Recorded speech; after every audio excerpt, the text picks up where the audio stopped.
দাখিল করবেন সুপ্রিম কোর্টে, যাতে করে মমতা বন্দ্যোপাধ্যায় আবার, আমরা এর আগেও দেখেছি রাজ্য সরকারের তরফ থেকে হাইকোর্টের মামলাকে চ্যালেঞ্জ করে সুপ্রিম কোর্টে যাওয়ার চেষ্টা হয়। এইটা যেন না হয়। বারবার গোটা বাংলার এই মুহূর্তে সবচেয়ে বড় আশঙ্কা, সকাল 10টায় যে সিবিআই আসছে, সিবিআই যে তদন্তভার গ্রহণ করছে, তার আগেও যাতে কেউ ফাইল পত্র বা কোনো এভিডেন্স ট্যাম্পার করতে না পারে।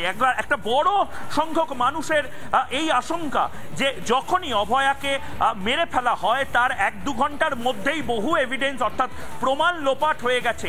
বহুজন যারা এর সাথে যুক্ত ছিলেন বলে মনে করা হচ্ছে তাদেরকে সেফ প্যাসেজ দিয়ে দেওয়া হয়েছে। এমনকি প্রিন্সিপাল এই মুহূর্তে সবচেয়ে বড় স্ক্যানারের মধ্যে থাকা ব্যক্তি, তাকেও পর্যন্ত সেফ প্যাসেজ দিয়ে ন্যাশনাল মেডিকেল কলেজে পাঠিয়ে দেওয়া হয়েছে। ভাস্কর এই মুহূর্তে রয়েছেন আমাদের সঙ্গে, অপর প্রতিনিধি ভাস্কর। এই মুহূর্তে তোমার ওখানে কি কি আশঙ্কা প্রকাশ করছেন আন্দোলনকারীরা, এবং প্রাথমিকভাবে একটা স্বস্তি এই মুহূর্তে বিল্লদল ভট্টাচার্য, আইনজীবী বিল্লদল ভট্টাচার্য কি বলছেন একবার শুনবো সরাসরি।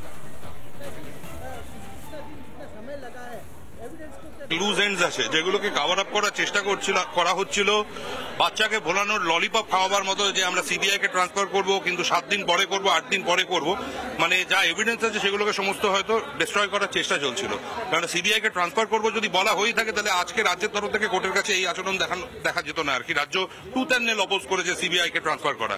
তার মানে হচ্ছে যে জিনিসটি বলা হচ্ছিল মানুষের কাছে টিভির মাধ্যমে, টেলিভিশনের মাধ্যমে যে বার্তা দেওয়া হচ্ছিল যে আমি ট্রান্সফার করতে কোনো আপত্তি নেই, সেই জিনিসটা সম্পূর্ণ রকমের আজকে আর্গুমেন্ট শুনে বোঝা যাচ্ছে যে সেটার কোনো ভিত্তিই ছিল না। সেটা মানুষকে ভুল বোঝানোর জন্য, ভুল পথে চালিত করার জন্য, মানুষকে বোকা বানানোর জন্য এরকম স্টেটমেন্ট করা হচ্ছিল। একটি বাচ্চা মেয়ে মারা গেছে, একটি ডাক্তার ফ্র্যাটার্নিটি, সেটাকে নিয়েও এরকম ভাবে মানুষকে বোকা বানানোর চেষ্টা করা হচ্ছিল।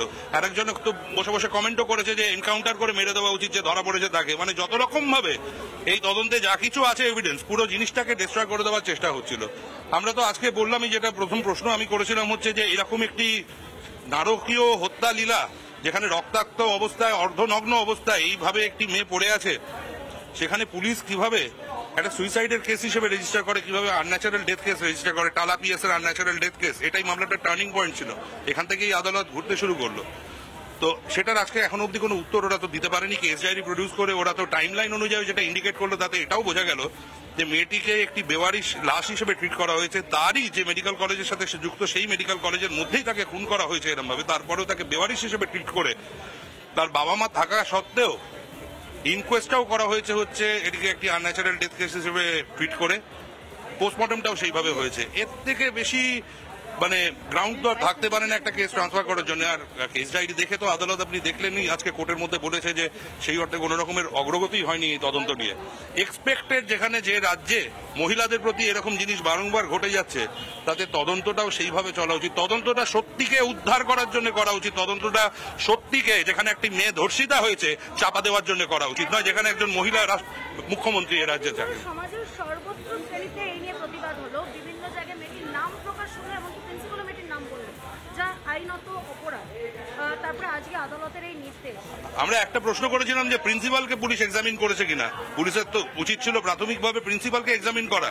রাজ্যের উচিত ছিল হচ্ছে প্রিন্সিপালের প্রতি ডিপার্টমেন্টাল প্রসিডিং, ডিসিপ্লিনারি এনকোয়ারি করা। কোনো কিছুই করেনি, বরঞ্চ তাকে একটা গিফট দেওয়া হয়েছে, তাকে একটা লোক দেখানি, একটা ভাঁওতা দেওয়ার মতো একটা পদত্যাগপত্র তাকে দিয়ে ইস্যু করিয়ে তারপরেই তাকে আবার ট্রান্সফার করে দেওয়া হয়েছে আরো প্রিমিয়ার একটা মেডিকেল কলেজে। যাই হোক, আদালত আজকে সেটারও বিচার করেছে।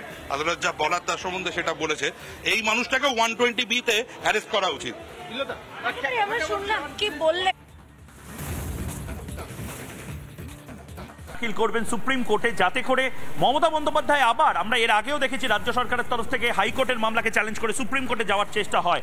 এইটা যেন না হয়। বারবার গোটা বাংলার এই মুহূর্তে সবচেয়ে বড় আশঙ্কা, সকাল 10টায় যে সিবিআই আসছে, সিবিআই যে তদন্তভার গ্রহণ করছে, তার আগেও যাতে কেউ ফাইল পত্র বা কোনো এভিডেন্স ট্যাম্পার করতে না পারে।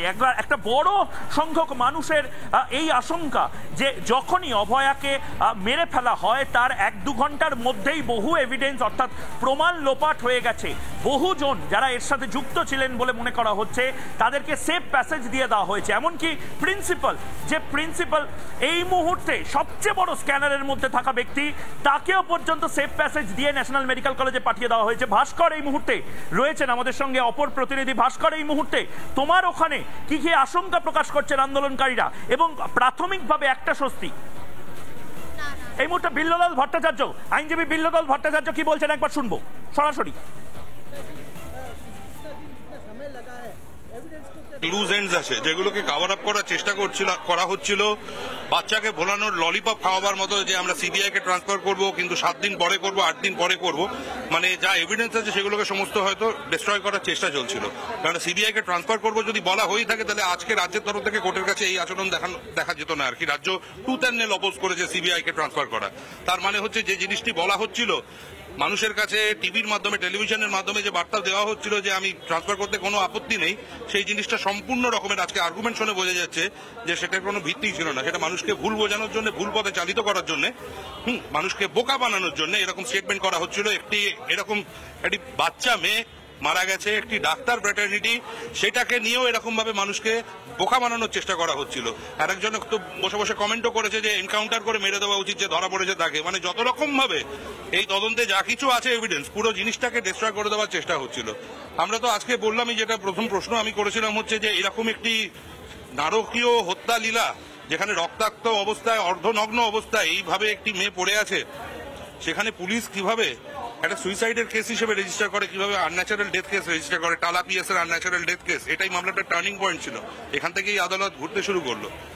তো সেটার আজকে এখন অব্দি কোনো উত্তর ওরা তো দিতে পারেনি। কেস ডায়েরি প্রডিউস করে ওরা তো টাইম লাইন অনুযায়ী যেটা ইন্ডিকেট করলো, তাতে এটাও বোঝা গেল যে মেয়েটিকে একটি বেওয়ারিশ লাশ হিসেবে ট্রিট করা হয়েছে। তারই যে মেডিকেল কলেজের সাথে সে যুক্ত, সেই মেডিকেল কলেজের মধ্যেই তাকে খুন করা হয়েছে এরকম ভাবে। তারপরেও তাকে বেওয়ারিশ হিসেবে ট্রিট করে, তার বাবা মা থাকা সত্ত্বেও ইনকোয়েস্টটাও করা হয়েছে, হচ্ছে এটিকে একটি আনন্যাচারাল ডেথ কেস হিসেবে ট্রিট করে, পোস্টমর্টমটাও সেইভাবে হয়েছে। এর থেকে বেশি মানে গ্রাউন্ড তো আর থাকতে পারে না একটা কেস ট্রান্সফার করার জন্য। আর কেস ডায়েরি দেখে তো আদালত আপনি দেখলেনই, আজকে কোর্টের মধ্যে বলেছে যে সেই অর্থে কোনো রকমের অগ্রগতি হয়নি এই তদন্ত নিয়ে। এক্সপেক্টেড যেখানে যে রাজ্যে মহিলাদের প্রতি এরকম জিনিস বারংবার ঘটে যাচ্ছে, তাতে তদন্তটাও সেইভাবে চলা উচিত। তদন্তটা সত্যিকে উদ্ধার করার জন্য করা উচিত। তদন্তটা সত্যিকে, যেখানে একটি মেয়ে ধর্ষিতা হয়েছে, চাপা দেওয়ার জন্য করা উচিত নয়, যেখানে একজন মহিলা মুখ্যমন্ত্রী এ রাজ্যে থাকে। সমাজের সর্বত্র শ্রেণীতে এই নিয়ে প্রতিবাদ হলো, বিভিন্ন জায়গায় মেয়েটির নাম প্রকাশ হলো, এমনকি প্রিন্সিপাল মেয়েটির নাম বললো, যা আইনত অপরাধ। তারপরে আজকে আদালতের এই নির্দেশ। আমরা একটা প্রশ্ন করেছিলাম যে প্রিন্সিপালকে পুলিশ এক্সামিন করেছে কিনা। পুলিশের তো উচিত ছিল প্রাথমিকভাবে প্রিন্সিপালকে এক্সামিন করা।